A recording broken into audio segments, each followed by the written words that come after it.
আসসালামু আলাইকুম। কুকিং হাউসে সবাইকে স্বাগতম জানাচ্ছি আমার আজকের রেসিপি দেখার জন্য। আজকে রান্না করব আলু ভাজি। আলু ভাজি খেতে সকলেই ভীষণ পছন্দ করে। আজকের এই আলু ভাজিটা যেভাবে তৈরি করব, এভাবে তৈরি করলে এটা রুটি, পরোটা কিংবা সাদা ভাত সবকিছুর সাথে খেতে দারুণ লাগে। রান্নার জন্য প্যানে পরিমাণ মতো করে তেল দিয়ে দেব। এখন এই তেলের মধ্যে দিয়ে দেব কালো জিরা। আমি এখানে হাফ চা চামচ পরিমাণ কালো জিরা নিয়েছি। আলুতে কালো জিরা ফোড়ন দিয়ে ভাজলে খুবই সুন্দর একটা ফ্লেভার আসবে। মিডিয়াম সাইজের একটা পেঁয়াজ কুচি দিয়ে দেব। এখন পেঁয়াজটা হালকা একটু ভেজে নেব। এবার এর মধ্যে দিয়ে দেব কেটে রাখা আলু। আমি এখানে 3টা মিডিয়াম সাইজের আলু কেটে নিয়েছি আর আলুটা একটু মোটা মোটা করে কেটে নিয়েছি। আলুটা এখন পেঁয়াজের সাথে নেড়েচেড়ে মিলিয়ে নেব। আজকে যেভাবে ভাজি করব এইভাবে ভাজি করতে হলে আলুটা এভাবে একটু মোটা করে কেটে নিলে খেতে ভালো লাগবে। এবার এর মধ্যে দিয়ে দেব হাফ চা চামচ পরিমাণ আদা বাটা আর দিয়ে দেব হাফ চা চামচ পরিমাণ রসুন বাটা।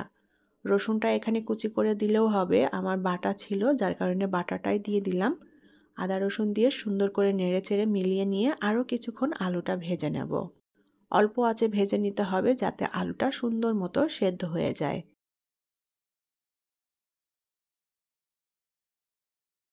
বেশ ভালোভাবে নেড়েচেড়ে আলুটা আমি ভেজে নিয়েছি। এখন এর মধ্যে সামান্য পরিমাণ পানি দিয়ে দেব। এবার এর মধ্যে দিয়ে দেব পরিমাণ মতো করে লবণ, দিয়ে দেব হলুদের গুঁড়া আর দিয়ে দেব ধনিয়ার গুঁড়া, শুকনা মরিচের গুঁড়া দিয়ে দেব। সব মশলাটাই প্রায় হাফ চা চামচের মতো নিয়েছি। এখন ভালোভাবে নেড়েচেড়ে মশলাটা আলুর সাথে মিলিয়ে নেব। অল্প আঁচে আলুটা ভেজে নিতে হবে। বারে বারে একটু নেড়ে দিতে হবে উল্টাপাল্টা করে যাতে আলুর সব দিকটাই সেদ্ধ হয়ে যায়। আমি খুব সুন্দর মতো নেড়েচেড়ে আলুটা ভেজে নিয়েছি আর আলুটা সেদ্ধও হয়ে গিয়েছে। যেহেতু এখানে আমি সামান্য একটু পানি দিয়েছিলাম মশলাটা যাতে সুন্দর মতো আলুর সাথে মিশে যায়, যার কারণে পানিটা দিয়েছিলাম। এখন এর মধ্যে দিয়ে দেব একটা টমেটো। আমি টমেটোটা লম্বা ফালি করে কেটে নিয়েছি একটু চিকন চিকন করে। আর দিয়ে দেব কাঁচামরিচের ফালি। আমি এখানে 7-8টা কাঁচামরিচ ফালি করে নিয়েছি। খুব ভালোভাবে নেড়েচেড়ে ভেজে নেব। আজকে যেভাবে আলুটা ভাজি করলাম এর সাথে টমেটো দিলে খেতে খুবই ভালো লাগবে। টমেটো ছাড়াও ভেজে নেওয়া যাবে। অল্প আঁচে খুব ভালোভাবে নেড়েচেড়ে আমি আলুটা ভেজে নিয়েছি। আলুগুলো এরকম ভাঙা ভাঙা হয়ে গিয়েছে। আলুটা কিন্তু ঝরঝরে হবে না, নরম মাখো মাখো করে ভেজে নিতে হবে, তাহলে এই আলু ভাজিটা খেতে বেশি মজার হয়।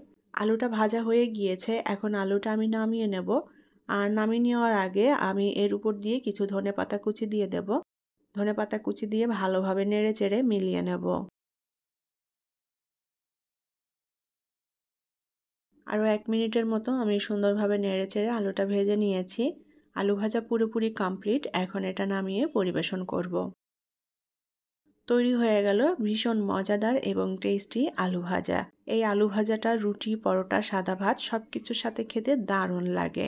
আশা করছি ভালো লেগেছে আমার আজকের আলু ভাজি। আমার রেসিপিগুলো যদি আপনাদের ভালো লেগে থাকে তাহলে প্লিজ লাইক, কমেন্ট এবং শেয়ার করবেন। পরবর্তী রেসিপি দেখার আমন্ত্রণ জানিয়ে বিদায় নিচ্ছি। আল্লাহ হাফেজ।